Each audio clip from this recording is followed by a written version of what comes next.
Hey guys, welcome back to my channel. So today I'm going to be doing a review / discussion of Midnight Sun by Stephanie Meyer. So Midnight Sun is a retelling of the first Twilight book told from Edward's perspective instead of Bella's. Because I feel like most people have either read Twilight or seen the movie, there's so many discussions on the internet out there about it, I'm not going to try and keep this spoiler free, so there will be spoilers in this video. If that's something that you're worried about, or you haven't read Twilight yet and you plan to, or you haven't read Midnight Sun yet and you just don't want to hear anything like that, you might want to go ahead and click off now. So, Midnight Sun. This book was, at least Stephanie Meyer started writing this years ago. I don't know if she actually completed it at that time, but it was planned to be released years ago, pretty soon after the release of some of the Twilight books. And a few of the chapters were actually leaked online. And personally, I kind of feel like Stephanie Meyer threw a little bit of a tantrum and just decided, oh, well, if you're gonna leak my stuff, I just will never release it then. So she had told Twilight fans years ago when that had happened that Midnight Sun was being shelved indefinitely and that it wasn't gonna be released. At least that's my understanding of what had happened. If I'm wrong, please correct me. But so yes, years later, here we are. We finally have Midnight Sun released and published. And I struggled. Honestly, I'm gonna be real upfront with you guys. I struggled deciding whether or not to read this book. Looking back now, I realize that the Twilight books are not high up there on my list of favorite books or best written YA by any means. And oh my gosh, the movies. I'll talk about that in a minute. But it definitely does, though, hold a place of nostalgia in my heart. I read the Twilight books when I was in like late middle school, 8th grade-ish. And it was definitely one of those things that really hooked me back into reading. It made me like kind of opened up my eyes to the YA genre. And that was the point where I started really just voraciously like reading through YA books. I remember all of the Twilights coming out. I remember I waited in line at the premiere of the first movie. I was so excited. I even made t-shirts. Me and my best friend made t-shirts. So I was definitely a big part of the Twilight fandom back in the day. I have since grown up and grown a little bit of taste, and I realized that they're not as great as I thought that they were, but the part of my heart that used to love those things couldn't help but be curious enough to want to pick it up and read it. So I did, and you know, I wasn't mad about it. Here's my feelings on it. So I feel like, for me, one of the things that I disliked about the Twilight series the most was actually Bella's character. She is, for me, the most annoying, flat, nothing character that has ever, and I get, you know, we go back to the whole, oh, she was supposed to be this blank slate for us all to put ourselves into and blah, blah, blah. Fine, whatever. But you can still make her interesting. Like, she can be somebody that we can see ourselves in by just being relatable with how she thinks and how she feels and all that. She doesn't need to be nothing. And I think part of the reason that reading Twilight was so frustrating for me was reading Bella's character and having to be in her head and read her inner monologue, and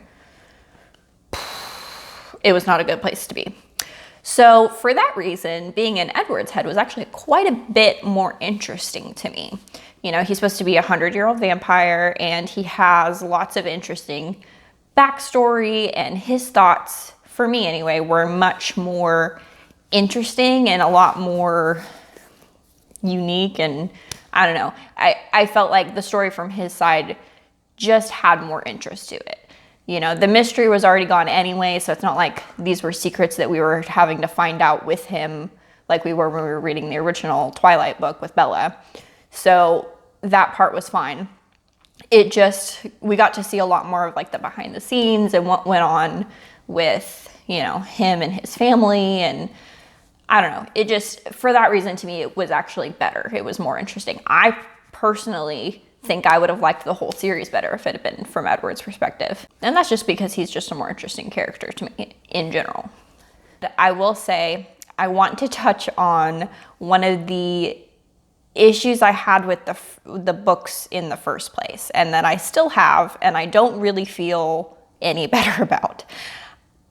I'm caveating all of this by saying that the plotline is still the plotline, okay? There were problems with the original plotline, and those problems still exist. They didn't get written away by changing the book into someone else's perspective.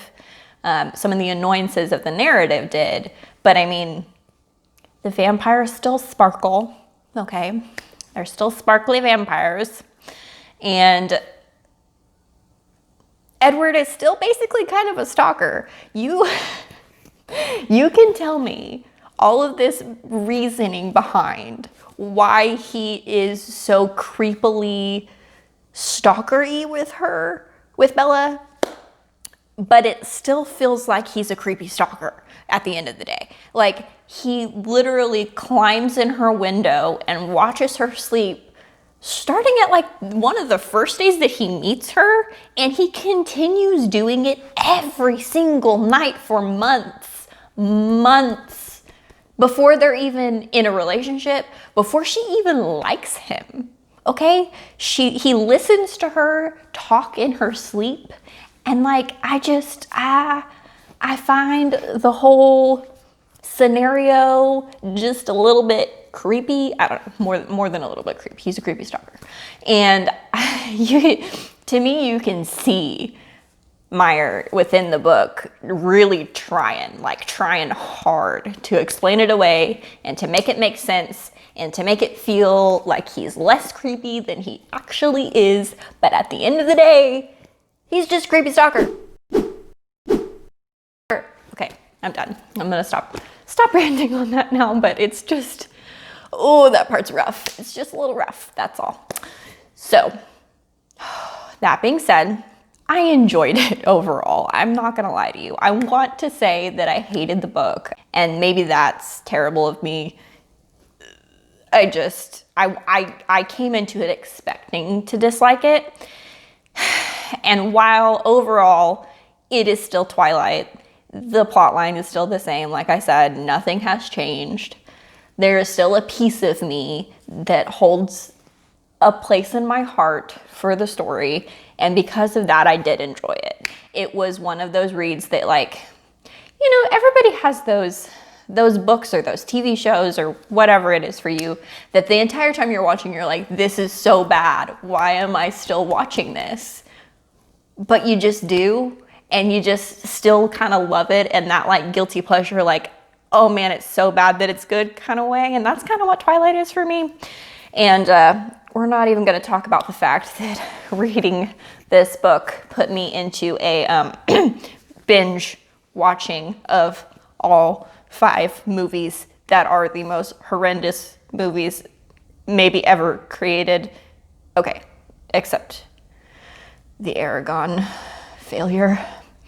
But I may have been binge watched all 5 of them after reading this book. It was a very close call for me to force myself to not read the books again, and I didn't. I managed to rein it in and pull myself back from that sharp precipice of terror. So instead I watched the movies, which was faster and was over quicker, like a Band-Aid that you have to rip off before you cry. But yeah, arguably still worse though, because the movies are just a special brand of horrid. I just, like, okay, I can see where they were trying to go with it, okay? And some of the facial expressions will haunt me forever. But can I just mention, I know this is about Midnight Sun and this is not supposed to be about the Twilight movies, but can we just talk one more time? Because I feel like it just will forever need to be talked about so that whoever did this will never do it again. What is Renesmee? Okay, what is that CGI terror that they created in the Breaking Dawn movies. That is the most terrifying thing. The actress was a beautiful child. There was a cute baby behind that scary thing that they did to her face. Why did they do that? They didn't need to make her look terrifying like that to make her a believable vampire child. I'm sorry. Like, throw a tiny bit of pale makeup on her. Honestly, she didn't even need that. The actress was a pale little kid anyway. They didn't need to do it. And all it did was make it look terrifying. Like, absolutely horrifying. Like, I almost had to not watch the last movie because of what they were doing to her face. Just stop doing that to her face. Okay. All right. Reining it back in, trying to rein it back in. Anyway, so Midnight Sun. Do I recommend that you read this? If you liked Twilight, are a Twilight fan, even in some dark corner of your soul back in there that you wish you could expel and expunge, yes, I think you should probably read it. Just even if nothing else to say that you did. I think if you are not a Twilight fan, if you have not read the books, no.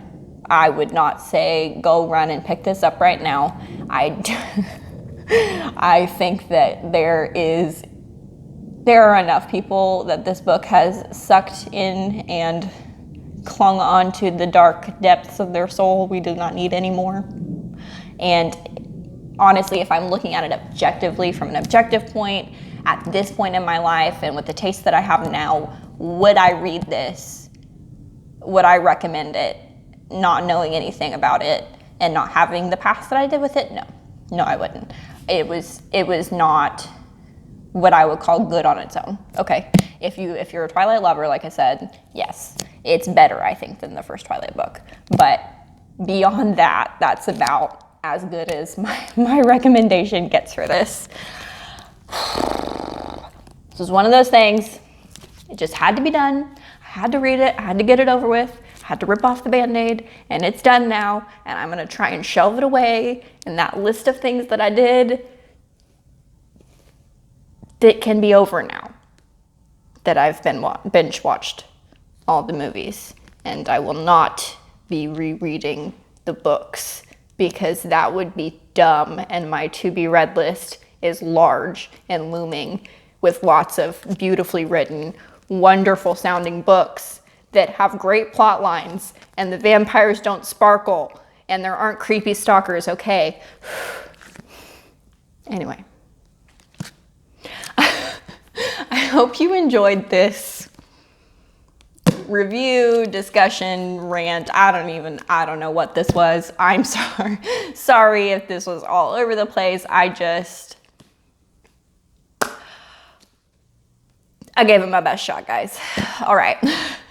If you're new to my channel, hi, I'm Tara. I do book reviews and other bookish related content. If you liked this review discussion, like, subscribe, and comment below. Let me know what you thought about it.